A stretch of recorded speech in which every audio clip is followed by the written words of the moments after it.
اکثر به د مشرانو تاسو دا اورېدلي چې په دې کې به د الله د طرف نه خیر یو ډېر روان کار وشي، جګ مات شي، اکسیډنټ وشي، هغه وشي دا وشي، نو دې کې به د الله طرف نه خیر نو دې ریلیټډ ما یو سټوري اورېدلې وه او زما په لایف باندې ډېر زیات امپیکټ هغې کړی نو ما یې ستاسو سره هم شیر کوم.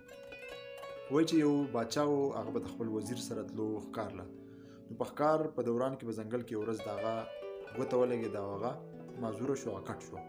نو د چغې والې چې وزیر لاړم، تباه شوم، باچاهي مې لاړه، زندګي مې لاړه او ګوته مې کټ شوه. خلکو ته بس یې په دې ګوته باندې خو ما بچۍ چلوله، کټه ګوته کټ شوې وه. نو وزیر ورته وایي چې په دې کې به د الله طرف نه خیر او باچا صاحب مه خفه کېږه.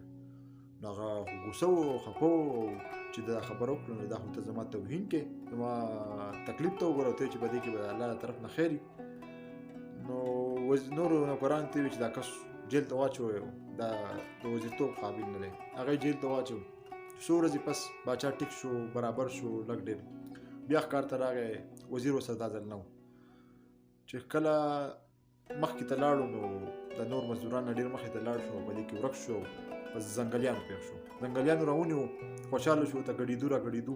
د ځنګلیانو خپل د مذهب یو رواج و چې هغو به انسانان قرباني کول په خاص ورځ باندې، او دا هغه ورځ وه.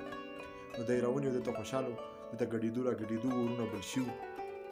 نو په دې کې یو مشر کس پکې و په ځنګلیانو کې، ده په دې ګوته باندې نظر کې ولګېدو. وایي چې دا خو لکه معذوره دی، د معذوره قرباني خو نه کېږي. نو دی پرېښوي چې زه ستا قرباني نه کېږي. نو ده ته ریلایز شو، پوه شو چې یاره هغه وزیر خو سمه خبره کړې وه. را منډې ووهلې چې لکه وزیر را پرېږدی، خو دی خو موږ په جیل کې هسې وټکو که صحیح خبره کړې وه. نو هغه یې راوویستو، وایي چې ستا نه معافي غواړم، ته موږ هسې وټکولې، راووهلې، او ستا خبره ټیک وه، ته ما د ګوتې کټ کېدو د وجې خو زما ژوند بد شو. هغه ته خیر دی، دا په دې کې به د الله طرف خیر. هغه ته په دې کې به د الله طرف څخه خیر و، موږ ته به جیل کې واچولې. هغه ورته وایي چې ستا خو ګوته کټ شوې وه او ته خو د هغې د وجې معذور وې، ته یې پرېښودې هلته، خو که زه تا جیل ته نه وې اچولی، ټکولی دې نه وې، نو زه به ستا سره هلته کې وم او زه به یې تخته کړی وم. نو په دې کې ځکه د الله طرفه خیر و. نو څه چې هم وشي په دې کې څه نه څه راځي او د الله طرف په دې کې خیر وي. که دا ویډیو خوښه شوي د نورو سره یې ضرور شیر کړئ. السلام علیکم.